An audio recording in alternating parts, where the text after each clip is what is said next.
So we're back for round 2 of why we shouldn't be eating bugs.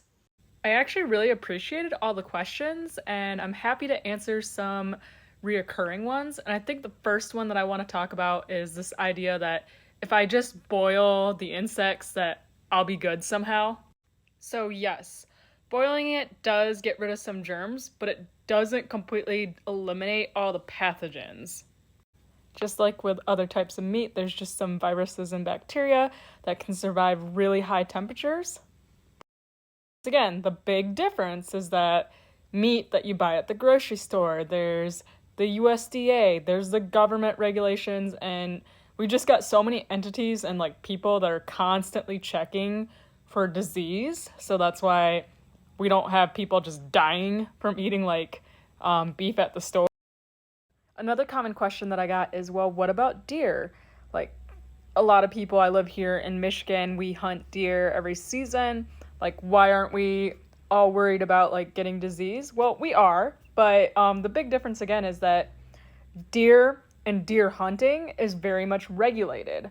Here in Michigan, we have the DNR that regulates it very heavily.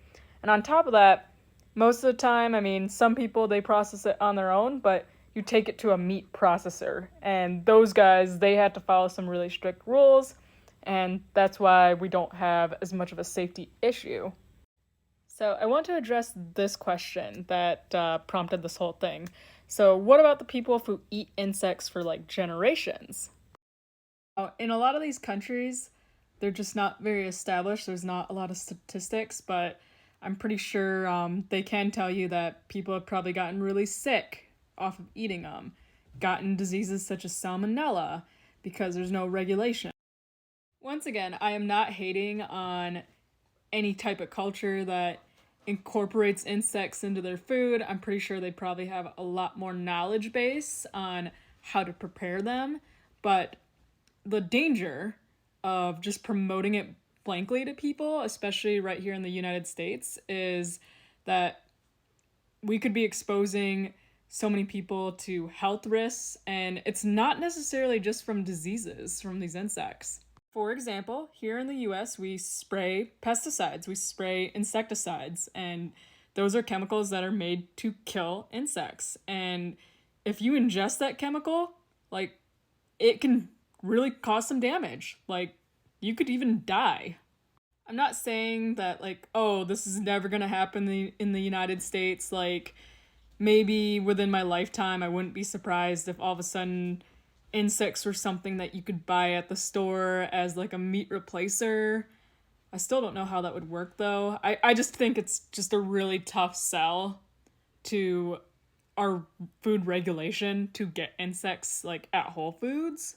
But then again, you never know. I mean, like, look at how popular plant-based meat is. Like, I didn't expect it to be as popular as it is, so I wouldn't be surprised. But anyways, the take-home message here is that you shouldn't just be going out, grabbing some insects, and boiling them and adding them to, like, fried rice.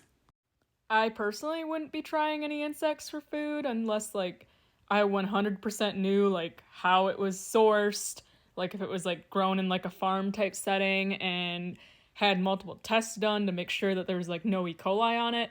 Maybe, yeah, I think I'd actually even personally give it a try, but not right now. Like, I'm not going anywhere. Even with all these startups, I know there's like $20 billion that have been like pumped into these startups the last few years that are on insects for human consumption. But yeah, stay safe out there, stay informed, and as always, just be careful with putting any kind of foreign object into your mouth.